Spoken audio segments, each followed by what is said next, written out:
Welcome back to my channel. আজকে যে বিষয় নিয়ে কথা বলবো সেটি হলো ডিজাস্টার অ্যান্ড হ্যাজার্ড। আমরা এই দুটি শব্দের সঙ্গে আজ ওতপ্রোতভাবে জড়িয়ে রয়েছি। সকালে খবরের কাগজ থেকে শুরু করে রাত্রে শোয়ার আগ পর্যন্ত আমরা আমাদের চারদিকে বিভিন্ন রকম ডিজাস্টারাস এবং হ্যাজার্ডাস ইভেন্ট প্রতিনিয়ত লক্ষ্য করছি। সো এই দুটো শব্দ সম্পর্কে আমাদের কনসেপ্ট ক্লিয়ার থাকা দরকার। একটি হচ্ছে ডিজাস্টার, অন্যটি হচ্ছে হ্যাজার্ড। এই ভিডিওটিতে আমি ক্লিয়ার করব ডিজাস্টার বিষয়টি কোন কোন বিষয়ের সঙ্গে জড়িত এবং হ্যাজার্ড কোন বিষয়গুলোর সঙ্গে জড়িত। Now what is disaster? আমরা ডিজাস্টার কোন বিষয়গুলোকে ডিজাস্টার হিসাবে পরিগণিত করব? এর সঙ্গে তিনটি শব্দ খুবই ইন্টারলিঙ্কড। এটি হচ্ছে হ্যাজার্ডস, এটি রিস্ক এবং ভালনারাবিলিটি। এই তিনটি ওয়ার্ডকে ট্রাইও অফ ডিজাস্টার বলা হয়ে থাকে। এরপরে আমি হ্যাজার্ডস কি, রিস্ক কি এবং ভালনারাবিলিটি কি এ বিষয়ে কথা বলবো। Hazards in French and Azhar in Arabic. এই হ্যাজার্ড শব্দটি এসেছে ফরাসি শব্দ হ্যাজার্ড থেকে এবং আরবি শব্দ আজহার থেকে। একে বলা হয় থাকে চান্স অর লাক। যদি আমি এই হ্যাজার্ডের মিনিং দেখি তাহলে চান্স অর লাক। এখানে চান্স অর লাক বলতে কাদের কথা বলা হয়েছে? সেখানে অবশ্যই হিউম্যান বিইংসের চান্স এবং লাকের কথা বলা হয়েছে। দেখো, একটা হ্যাজার্ড সম্পর্কে এটি ডেফিনিশন নিচে বলা রয়েছে: a dangerous condition or event that threat or have the potential for causing injury or damage to property or the environment. এখানে একটি গুরুত্বপূর্ণ শব্দ বলা হচ্ছে, সেটি হচ্ছে পোটেনশিয়াল কি টার্ম। অর্থাৎ যে ঘটনাগুলো বা যে পরিপ্রেক্ষিতগুলো পরিবেশ এবং মানুষের জীবনে সমস্যার সম্মুখীন হয় দাঁড়ায়, সেগুলোকেই আমরা হ্যাজার্ডস হিসাবে পরিগণিত করি। Hazards any phenomenon that has the potential to cause disruption or damage to people and their environment।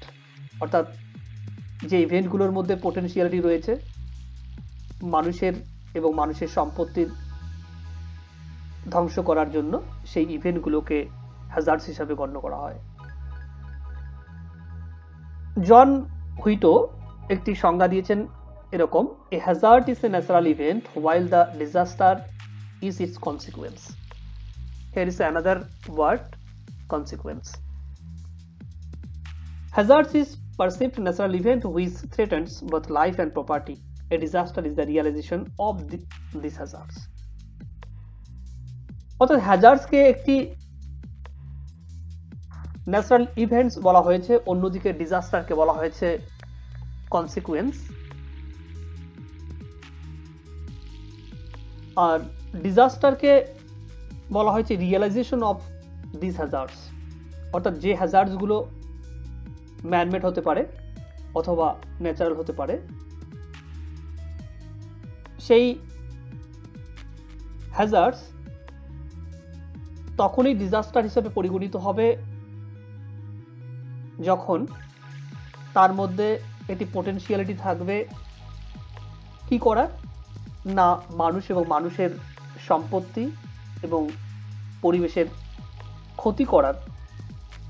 যখন তার মধ্যে একটা পোটেনশিয়ালিটি থাকবে তখনই সেটি কিন্তু হ্যাজার্ডস থেকে ডিজাস্টারে রূপান্তরিত হবে। When hazards involves elements of risks, vulnerabilities and capacities, they can turn into disaster। এখানে আরো তিনটি শব্দ, একটি হচ্ছে রিস্ক, একটি ভালনারাবিলিটিস, দ্যাট ইজ ক্যাপাসিটিস। তখনই কিন্তু যখন কোন একটি হ্যাজার্ডস এর মধ্যে এই তিনটি শব্দ জড়িয়ে যাবে, এটি হচ্ছে তার মধ্যে একটা রিস্ক থাকবে, ভালনারাবিলিটিস এবং ক্যাপাসিটিস ক্ষতি করার, সম্পত্তির বা মানুষের জীবনের অথবা পরিবেশের ক্ষতি করার মধ্যে তার মধ্যে ক্যাপাবিলিটি থাকবে, পোটেনশিয়ালিটি থাকবে, তখনই কিন্তু সেটি হ্যাজার্ডস টার্ন ইনটু ডিজাস্টার হবে। Hazards may be inevitable but disaster can be prevented. Hazards কিন্তু হবেই, এটা অপ্রতিরোধ্য, কিন্তু ডিজাস্টারকে আমরা প্রতিরোধ করা সম্ভব। মানুষ যদি তার কাজকর্মে সজাগ থাকে, মানুষ যদি সচেতন হয়, তাহলে কিন্তু আমরা যে হ্যাজার্ডস, প্রাকৃতিক যে দুর্যোগগুলো রয়েছে সেই দুর্যোগগুলোকে কিন্তু আমরা ডিজাস্টারে বা বিপর্যয়ের আমরা নিয়ে বাট সেটাকে ডিজাস্টারে পরিগণিত করতে আমরা বাধা প্রদান করতে পারবো। Now earthquake, flood, volcanic eruption, landslide, drought, tsunami, forest fire, এই যে বিষয়গুলোর কথা বললাম, এগুলো প্রত্যেকটাই হচ্ছে হ্যাজার্ডস। এগুলো প্রাকৃতিকভাবে সৃষ্ট। আর্থকুয়েক যে কোনো জায়গা যে কোনো মুহূর্তে হতে পারে। এখন যদি আর্থকুয়েক কোনো মরুভূমিতে হয় তাহলে সেখানে জীবন এবং সম্পত্তির ক্ষতি হওয়ার সম্ভাবনা খুবই কম, তাই সেখানে কিন্তু আর্থকুয়েক একটি হ্যাজার্ডসে পরিগণিত হবে, সেখানে কিন্তু আর্থকুয়েক ডিজাস্টার হিসেবে পরিগণিত হবে না। অন্যথায় যদি কোনো শহরে অথবা যেখানে মানুষের বসবাস রয়েছে সেখানে যদি ভূমিকম্পন হয় তাহলে কিন্তু সেখানে মানুষের জীবন, মানুষের সম্পত্তির ক্ষতির সম্ভাবনা থেকে যাচ্ছে, তাই সেখানে কিন্তু এই ন্যাচারাল হ্যাজার্ডসকে ডিজাস্টার হিসেবে পরিগণিত করা হবে। অন্যদিকে ফ্লাড, ভলকানিক ইরাপশন, ল্যান্ডস্লাইড প্রত্যেকটি একই রকমভাবে উদাহরণ দিয়ে বলা যেতে পারে। যখন এই ন্যাচারাল ইভেন্টসগুলো যদি সম্পত্তির কোনো ক্ষতি না করে, মানুষের জীবন মানের যদি কোনো ক্ষতি না হয়, তাহলে কিন্তু সেগুলো কিন্তু হ্যাজার্ডস, এগুলো কিন্তু ডিজাস্টার হিসেবে পরিগণিত হবে না। নিচে বলা রয়েছে all are hazards because they have potential to cause loss of life and damage to property. এরপরে আমি প্রথমে তিনটা টার্মের কথা বলেছিলাম, একটি হচ্ছে হ্যাজার্ডস, একটি ভালনারেবিলিটি আর একটি রিস্ক। হ্যাজার্ড সম্পর্কে বলা হলো, এবার আমি বলবো ভালনারেবিলিটি। এই ভালনারেবিলিটি শব্দটি ল্যাটিন শব্দ ভালনারাবিলিস, যেটি ভালনারার থেকে এসেছে। তার মানে হচ্ছে উন্ড, অর্থাৎ আহত করার। The degree of susceptibility and resilience of the community and environment. Now এখানে আরো দুটো কি টার্ম, একটা হচ্ছে সাসেপ্টেবিলিটি আর হচ্ছে রেজিলিয়েন্স। সাসেপ্টেবিলিটি হচ্ছে সংবেদনশীলতা, মিন্স উড বি ইনফ্লুয়েন্স, অর্থাৎ যত বেশি সংবেদনশীল হওয়া যাবে তত বেশি এই যে ন্যাচারাল যে ফিনোমেনাগুলো বা ম্যানমেড হতে পারে সেগুলো কিন্তু আমাদের তত বেশি তার দ্বারা প্রভাবিত আমরা হব। Resilience means the capacity to recover from difficulties, অর্থাৎ কোনো কিছুর থেকে আমরা যত তাড়াতাড়ি রিকভার করবো, যত তাড়াতাড়ি সেখান থেকে আমরা ফিরিয়ে আসবো, সেটাকে বলা থেকে রেজিলিয়েন্স। তাহলে রেজিলিয়েন্স, মোর রেজিলিয়েন্স লেস ভালনারেবিলিটি, এবং ভালনারেবিলিটি যদি বেশি হয় তাহলে রেজিলিয়েন্স কম হবে। এর সঙ্গে ভালনারেবিলিটি এবং রেজিলিয়েন্স বিপরীত সম্পর্কে লিপ্ত। Now, vulnerability may be defined as condition to determined by physical, social and environmental factors or processes of a community to the impact of hazards. তিন রকম ভালনারেবিলিটির কথা বলা রয়েছে, একটা হচ্ছে ইকোনমিক ভালনারেবিলিটি, একটা হচ্ছে ফিজিক্যাল ভালনারেবিলিটি এবং আরেকটি হচ্ছে সোশ্যাল ভালনারেবিলিটি।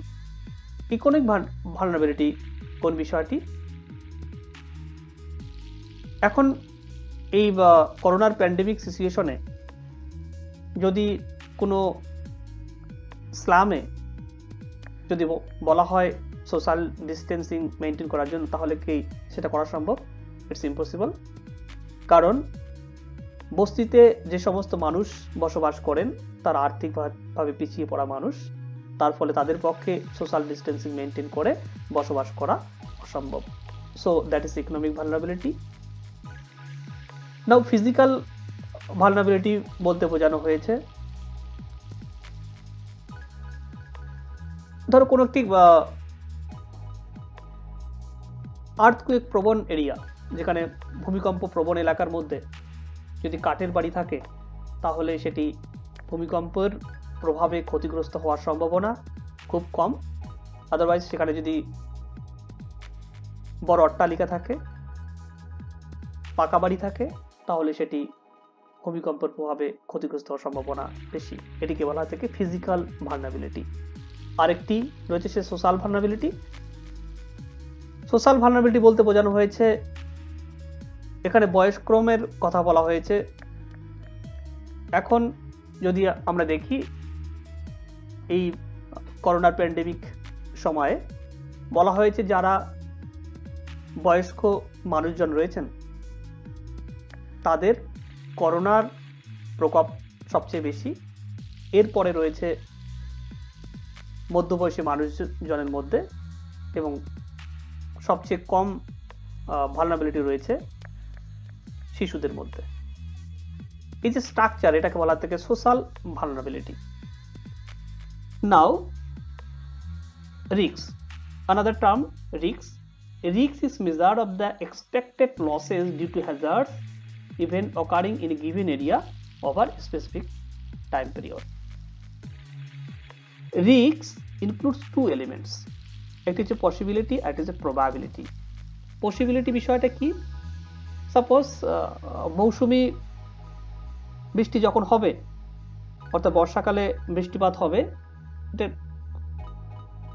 পসিবিলিটি, এবং এই বৃষ্টিপাতের প্রভাবে বন্যা হবে কি হবে না বা ফ্লাড হবে কি হবে না সেটা কিন্তু প্রবাবিলিটির মধ্যে পড়ছে।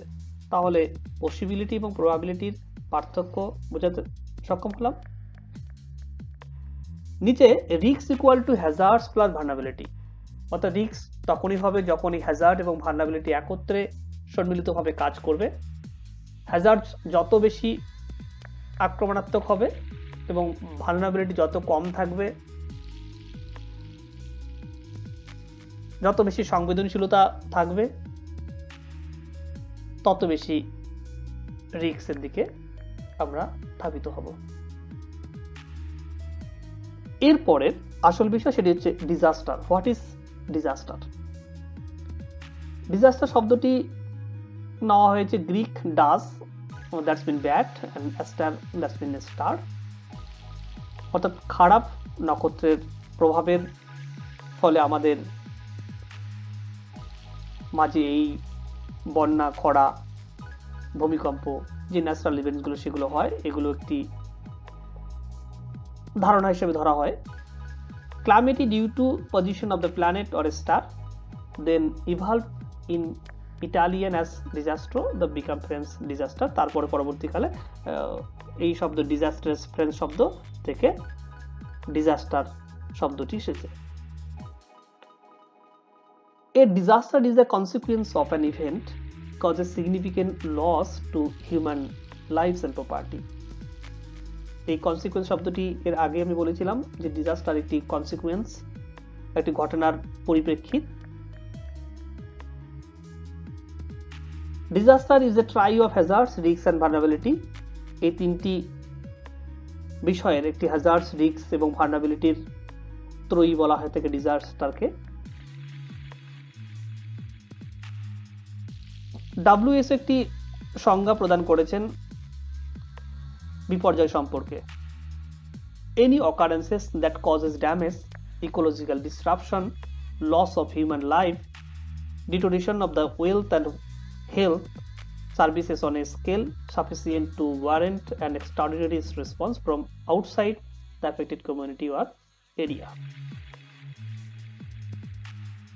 অর্থাৎ হ্যাজার্ডস তখনই পরিগণিত হবে যখন ড্যামেজ, ইকোলজিক্যাল ডিসরাপশন, মানুষের জীবন, মানুষের সম্পত্তি, পরিবেশের ক্ষতি করবে, তখনই কিন্তু সেটাকে ডিজাস্টার বা বিপর্যয় হিসেবে পরিগণিত করা হবে। এখন আমরা ডিজাস্টার এবং হ্যাজার্ডসের পার্থক্য করতে পারবো। Hazards a dangerous situation that poses threat to human life, অন্যদিকে ডিজাস্টারকে বলা হয়েছে an event that completely causes damage to human life and property. Disaster has less critical consequence, অন্যদিকে ডিজাস্টারের ক্ষেত্রে has more critical consequence and more catastrophic. তো Hazard যখন ব্যাপক আকারে ব্যাপকভাবে মানুষের জীবন পরিবেশের ক্ষতি করবে, তখন কিন্তু হ্যাজার্ডকে আমরা ডিজাস্টার হিসেবে আখ্যায়িত করব। নেক্সট দেখো, disaster occurs when hazards miss vulnerability. এখানে একদিকে ভালনারেবিলিটির কথা বলা হয়েছে, যে তিনটা বিষয়ের কথা আমি বলেছিলাম, ভালনারেবিলিটি, রিস্ক, অন্যদিকে হ্যাজার্ডস। ভালনারেবিলিটির বিষয়গুলোকে আবার ক্যাটাগরাইজ করা হয়েছে, অর্থাৎ এইসব বিষয়গুলো power, structure, resource, local institute, training, appropriate skill, এই যে বিষয়গুলো, এই বিষয়গুলোর সঙ্গে ভালনারেবিলিটির সঙ্গে যখন হ্যাজার্ডস একত্রিত হবে তখন রিস্কের প্রবণতা বাড়বে, এবং সেটা যদি আমরা প্রিভেন্ট না করি, সেই সব ঘটনা যে হ্যাজার্ডাস যে ইভেন্টগুলো, যেমন আর্থকুয়েক, হেরিকেন, সাইক্লোন, টাইফুন, যে ন্যাচারাল ইভেন্টসগুলো রয়েছে, সেগুলোকে যদি আমরা আমাদের দিক থেকে প্রতিরোধ করতে না পারি, তাহলে কিন্তু সেটা কিন্তু ডিজাস্টারে পরিগণিত হবে। Next, classification of disaster. দুটো ভাগে এই ডিজাস্টারকে ক্লাসিফাই করা হয়, একটি হচ্ছে ন্যাচারাল ডিজাস্টার, অন্যটা হচ্ছে ম্যানমেড ডিজাস্টার। ন্যাচারাল ডিজাস্টারকে আবার তিনটি ক্যাটাগরিতে ভাগ করা হয়, মেট্রোলজিক্যাল, টোপোগ্রাফিক্যাল, এনভায়রনমেন্টাল। অন্যদিকে ম্যানমেড ডিজাস্টারকে তিনটি ভাগে, টেকনোলজিক্যাল, ইন্ডাস্ট্রিয়াল, ওয়ারফেয়ার। এবার আমরা ন্যাচারাল ডিজাস্টার কোনগুলো সেগুলো দেখব। মেট্রোলজিক্যাল যে ডিজাস্টার রয়েছে সেগুলো flood, tsunami, cyclone, hurricane, typhoon, এইসব বিষয়গুলো। এবং টোপোগ্রাফিক্যাল ডিজাস্টারের মধ্যে আর্থকুয়েক, ভলকানিক ইরাপশন, ল্যান্ডস্লাইড, অ্যাভালান্সেস, এইসব বিষয়গুলো। অন্যদিকে এনভায়রনমেন্টাল ডিজাস্টার মধ্যে গ্লোবাল ওয়ার্মিং, এল নিনো, ওজোন ডিপ্লেশন, সোলার ফ্লেয়ার, এই যে ইভেন্টসগুলো সেগুলো এনভায়রনমেন্টাল ডিজাস্টারের মধ্যে পড়ছে। অন্যদিকে ম্যানমেড ডিজাস্টারের মধ্যে টেকনোলজিক্যালের মধ্যে transport failure, public place failure, fire. Industrial ডিজাস্টারের মধ্যে chemical spills, radioactive spills. আমরা জানি ভোপালের গ্যাস দুর্ঘটনার ট্র্যাজেডি, আমরা জানি চারনোবিলের গ্যাস দুর্ঘটনার বিষয়টি।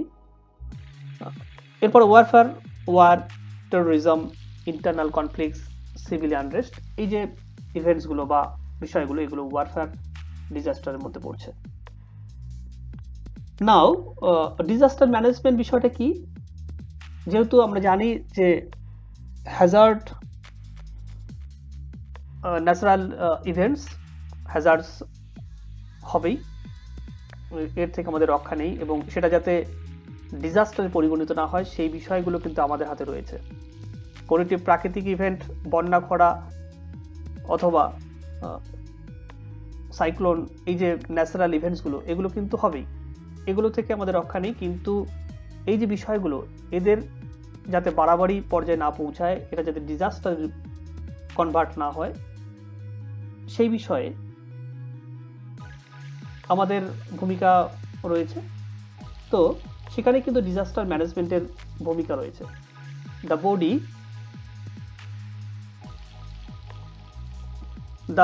body of policy and administrative decision and important operational activities that pertain to, এই যে ডিজাস্টার ম্যানেজমেন্টকে একটি অপারেশনাল বডি, এটাকে একটি অ্যাপ্লাইড সায়েন্স হিসেবে গণ্য করা হয়। এটির কাজ হচ্ছে যখন কোনো জায়গায় ডিজাস্টার হবে বা তার আগে এবং পরে কিছু কাজ রয়েছে, সেগুলোকে কিভাবে করা হবে সে সম্পর্কে গাইডলাইন বা আমাদেরকে সঠিক পথ প্রদর্শন করবে এই ডিজাস্টার ম্যানেজমেন্টের মাধ্যমে। এখানে তিনটি ওয়ার্ড ব্যবহার করা হয়েছে, একটি হচ্ছে প্রিভেনশন, অন্যটি রেসপন্স, আর একটি হচ্ছে মিটিগেশন। এরপরে যখন ডিজাস্টার হবে তার আগে কিছু কাজ রয়েছে, এবং ডিজাস্টার বা বিপর্যয় হওয়ার পরেও আমাদের কিছু কাজ রয়েছে। প্রি ডিজাস্টারের ক্ষেত্রে তিনটি ওয়ার্ড দেখো, প্রিভেনশন, মিটিগেশন এবং প্রিপেয়ারনেস। এখানে দুটো পির কথা বলা হয়েছে, একটা প্রিভেনশন, অন্যটা প্রিপেয়ারনেস, আর একটা হচ্ছে মিটিগেশন। এই যে কাজগুলো, এগুলো আমরা প্রি ডিজাস্টারের সময় ডিজাস্টার ম্যানেজমেন্টের মাধ্যমে করা হয়ে থাকে।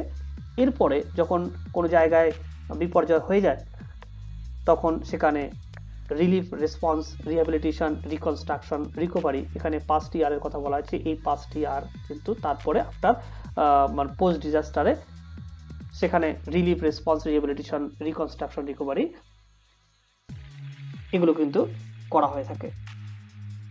এখানে ডায়াগ্রামে দেখানো হয়েছে একটি ইন্টিগ্রেটেড ডিজাস্টার ম্যানেজমেন্ট কিভাবে কাজ করে। এখানে প্রিপেয়ার্ড, মিটিগেশন, অন্যদিকে প্রিপেয়ার্ডনেস, তারপর রেসপন্স, রিকভারি, এই যে 4টি ইভেন্ট, সেই ইভেন্ট বা এটাকে কাজ বলবো, এই কাজগুলো কিন্তু একত্রিতভাবে ইন্টিগ্রেটেড ডিজাস্টার ম্যানেজমেন্টের মধ্যে পড়ছে। এরপরে ডিজাস্টার ম্যানেজমেন্ট সাইকেলটা কিভাবে কাজ করে। এখানে প্রিভেনশন, মিটিগেশন, প্রিপেয়ারনেস, যেটা আমি একটু আগে বললাম, এটি হচ্ছে কোন ডিজাস্টার হওয়ার আগের বিষয়, এটাকে বলা থাকে ক্যাপাসিটি বিল্ডিং। এরপরে যখন ডিজাস্টার কোনো জায়গায় হয়ে যাবে বা বিপর্যয় কোনো জায়গায় নেমে আসবে, তারপরে সেখানে কিন্তু response, immediate relief, rehabilitation, reconstruction, এই বিষয়গুলো কিন্তু নিয়ে আসতে হবে। এরপরে আবার পুনরায় কিন্তু প্রিভেনশনের দিকে যাবে, অর্থাৎ এটা একটি সাইক্লিক পদ্ধতিতে অনবরত চলতে থাকবে, তাই এটাকে বলা থাকে ডিজাস্টার ম্যানেজমেন্ট সাইকেল। এরপরে দেখো, ভারতবর্ষের বিভিন্ন সময়ে যে ডিজাস্টারগুলো হয়েছিল সে সম্পর্কে এখানে বলা রয়েছে। একটি ডিজাস্টার ম্যানেজমেন্টের যে ডেভেলপমেন্ট, আজ আমরা ওই ডিজাস্টার ম্যানেজমেন্ট অ্যাক্ট সারা দেশ জুড়ে লাগু রয়েছে করোনার সময়, যেটি 2005-এ এটি অ্যাক্ট নিয়ে আসা হয়েছিল। প্রথমে আমরা দেখব high power committee set up in August 1999। তার আগে অর্থাৎ 2001-এর আগে পর্যন্ত বিষয়গুলো, এই ডিজাস্টার অথবা হ্যাজার্ডের বিষয়গুলো, এই বিষয়গুলো কিন্তু এগ্রিকালচার মিনিস্ট্রি ডিপার্টমেন্ট থেকে দেখা হতো। 2001 সালে রেসপন্সিবিলিটি উইথ এগ্রিকালচার মিনিস্টার, 2001-এর আগে এই যে ডিপার্টমেন্ট, এগ্রিকালচার মিনিস্ট্রি ডিপার্টমেন্ট, তারা পুরো বিষয়টি কি দেখতো, কোনো জায়গায় ন্যাচারাল হ্যাজার্ডস হলো কিনা বা ডিজাস্টার হলো কিনা, সেই বিষয়গুলো কিন্তু এই ডিপার্টমেন্ট সবকিছু তত্ত্বাবধানে রাখতো। এরপরে জুন মাসে 2002-এর জুনে এগ্রিকালচার মিনিস্ট্রি থেকে দায়িত্ব দেওয়া হয় মিনিস্ট্রি অফ হোম অ্যাফেয়ার্সে। এরপরে national disaster management authority establish 28 সেপ্টেম্বরের 2005-এর সেপ্টেম্বরে ন্যাশনাল ডিজাস্টার ম্যানেজমেন্ট অথরিটি তৈরি করা হয়। এরপরে দেখো, inclusion of disaster management in the 7th schedule of the কনস্টিটিউশনের মধ্যে, আইনের মধ্যে নিয়ে আসা হয়। এরপরে 23শে ডিসেম্বর 2005-এ ডিজাস্টার ম্যানেজমেন্ট অ্যাক্ট আত্মপ্রকাশ করে। বর্তমানে সারা ভারতবর্ষ জুড়ে এই 23শে ডিসেম্বর যে 2005-এ ডিজাস্টার ম্যানেজমেন্ট অ্যাক্ট নিয়ে আসা হয়েছিল, এটি বর্তমানে লাগু রয়েছে। এরপরে আমরা দেখে নেব একটি টোটাল ফ্রেমওয়ার্ক কিভাবে কাজ করা হয়। সবার উপরে ন্যাশনাল ডিজাস্টার ম্যানেজমেন্ট অথরিটি, তার সঙ্গে ন্যাশনাল এক্সিকিউটিভ কমিটি একসঙ্গে একত্রিতভাবে কাজ করে, এবং বিভিন্ন যে এজেন্সিগুলো রয়েছে, planning commission, national institute of disaster management, সবগুলো একত্রিতভাবে কাজ করে। আমরা যদি ডিস্ট্রিক্ট লেভেলে দেখি, ডিস্ট্রিক্ট লেভেলে state police, state disaster response force, fire service, local বডিসের মধ্যে এনসিসি, এনএসএস, সব যে বডিগুলো রয়েছে, সব বডিগুলো কিন্তু একসঙ্গে মিলিতভাবে কোনো জায়গায় যখন ডিজাস্টার বা কোনো জায়গায় যখন হ্যাজার্ডস হয়, সম্মিলিতভাবে এই যে সংস্থাগুলো রয়েছে সেই সংস্থাগুলো একত্রিতভাবে একের সঙ্গে হাত মিলিয়ে কাজ করে। ডিজাস্টার ডে হিসাবে সেকেন্ড ওয়েডনেসডে অফ অক্টোবর, প্রত্যেক বছরের অক্টোবর মাসের সেকেন্ড ওয়েডনেসডেতে ডিজাস্টার রিডাকশন ডে হিসেবে পালিত হয়ে আসছে। 2009 সালে অক্টোবরের 13 তারিখে international day of disaster reduction করা হয়। এবং 2013 সালের যে থিম সেটি হচ্ছে living with disability and disasters. এরপরে ইনস্টিটিউশনাল ফ্রেমওয়ার্কটা কীরকম? ডিজাস্টার ম্যানেজমেন্টের ইনস্টিটিউশনাল ফ্রেমওয়ার্কের উপরে থাকছে NDMA, apex body with prime minister as a chairperson. এর নিচে ন্যাশনাল এক্সিকিউটিভ কমিটি, সেখানে সেক্রেটারিস অফ 14 মিনিস্টারিজ। এরপরে চিফ ইন্টিগ্রেটেড ডিফেন্স স্টাফ, নিচে সেন্ট্রাল লেভেল, তার নিচে স্টেট লেভেল এবং সবার নিচে ডিস্ট্রিক্ট লেভেল। এই যে ইনস্টিটিউশনাল ফ্রেমওয়ার্ক, এভাবেই কিন্তু কোনো একটা জায়গার যখন ডিজাস্টার বা কোনো জায়গায় হ্যাজার্ডস হয় তখন এই ইনস্টিটিউশনাল ফ্রেমওয়ার্ক কিন্তু কাজ করে। ধন্যবাদ সবাইকে।